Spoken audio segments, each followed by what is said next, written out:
Bonjour à vous. Assistons-nous à la fin de Twitter? Je pense que non. Mais la compétition est rude sur le marché. Qu'est-ce qui se passe? En fait, depuis le 5 juillet de cette année, le groupe Meta, qui est responsable de Facebook, mais aussi d'Instagram, a lancé une nouvelle application social media qui est similaire à Twitter, mais avec des fonctionnalités un peu plus innovées comparées à Twitter.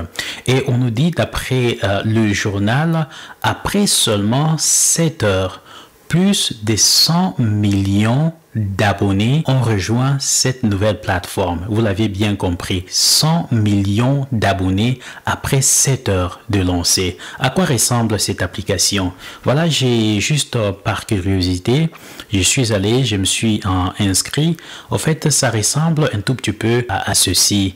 Donc, vous pouvez, disons, poster vos photos un peu comme Facebook. Vous pouvez, disons, vous pouvez écrire vos pensées. Vous pouvez poster, disons, des photos. Vous pouvez repartager quelque chose de cette plateforme directement à Instagram. C'est vraiment interconnecté. Mais ce qui m'a vraiment interpellé ici, c'est que en seulement 7 heures du temps, ils ont atteint 100 millions d'abonnés.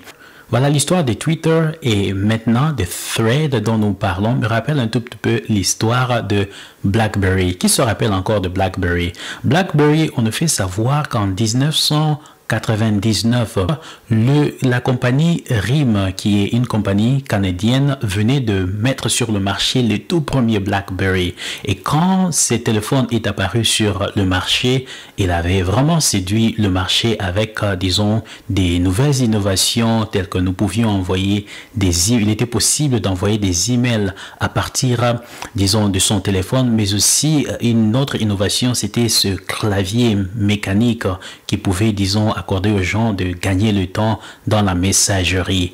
Et après, on nous fait savoir que la compagnie RIM, avec son téléphone BlackBerry, avait tellement connu de succès jusqu'à atteindre 20% du marché des téléphones sur le plan global. Mais malheureusement, tout juste après cela, on nous fait savoir que la compagnie est passée de 20% de marché global après, disons, quelques années à seulement moins d'1% du marché global des téléphones. Que s'est-il passé? On nous fait savoir, parmi les raisons qui ont contribué au déclin de BlackBerry, c'est qu'il y avait, disons, un problème de choix stratégique. Voilà, BlackBerry est venu, il a connu du succès basé sur, disons, sa première innovation. Alors que le BlackBerry dormait avec, disons, la part du marché, le plus grand gâteau qu'ils avaient, dans l'ombre, il y a Apple.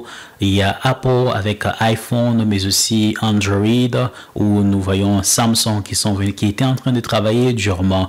Quand Apple est venu à lancer son iPhone, cela a séduit, disons, le marché encore à cause de l'innovation qui était centrée sur l'expérience de l'utilisateur, avec des téléphones qui étaient équipés d'écrans tactiles, mais aussi d'autres performances différentes de celles que offrait BlackBerry. Voilà, ces genres d'éléments, cette forme d'innovation a donc contribué à séduire le marché, malheureusement au détriment de BlackBerry.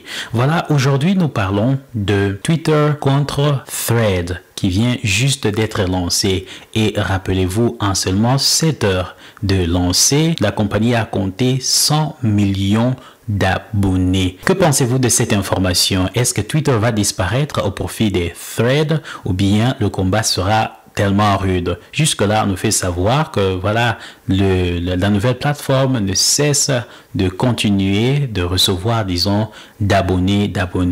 Voilà, ça c'était ma première question. La deuxième question, que vous inspire cette situation? Sachant que Twitter a occupé le marché pendant plus d'une dizaine d'années, aujourd'hui, voilà, Thread qui vient d'être lancé après seulement 7 heures du temps, et le groupe, la plateforme compte plus de 100 millions d'abonnés. Et aujourd'hui, si nous devons rechercher, disons, les données, je suis sûr qu'ils ont déjà dépassé la marque de 100 millions d'abonnés. Et il est dit, d'après les articles que j'ai lus, c'est l'une des applications qui enregistre une croissance comme jamais auparavant. Ça a déjà même dépassé ChatGPT. Est-ce que vous imaginez cela? Voilà, j'ai souhaité faire cette petite vidéo juste pour partager avec vous cette nouvelle que je venais de lire au sujet de Twitter et Threads, qui est cette plateforme développée par la compagnie Meta. Voilà, c'est tout ce que j'avais à partager. Je vous dis merci pour votre temps. On se dit à très bientôt.